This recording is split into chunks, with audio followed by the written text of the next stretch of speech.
बारिश में समोसे खाने का ना अपना ही मज़ा है। तो आप एक बार ना ये इलाहाबादी स्टाइल के समोसे ट्राई कीजिएगा, और वो भी बिना मैदे के।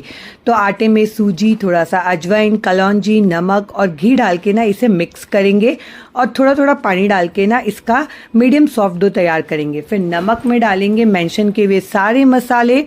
इसी मसाले से ना ये जो समोसे की स्टफिंग है ना, उसका टेस्ट बहुत ही बढ़िया लगता है। अब सरसों के तेल में डालेंगे थोड़ा सा सरसों, जीरा, कलौंजी, सौंफ और अदरक और मिर्च का पेस्ट। फिर बॉईल किए हुए आलू उबले हुए, यहाँ पे हरे मटर डाला है, थोड़ा सा नमक और कश्मीरी लाल मिर्च और चाट मसाला। हमारी स्टफिंग बन के रेडी है। अब क्या करेंगे ना, हम रोटी बनाएंगे छोटी सी, और इस तरीके से कट करके उसमें स्टफिंग डालेंगे, और इसे ना इस तरीके से समोसे का शेप दे देंगे।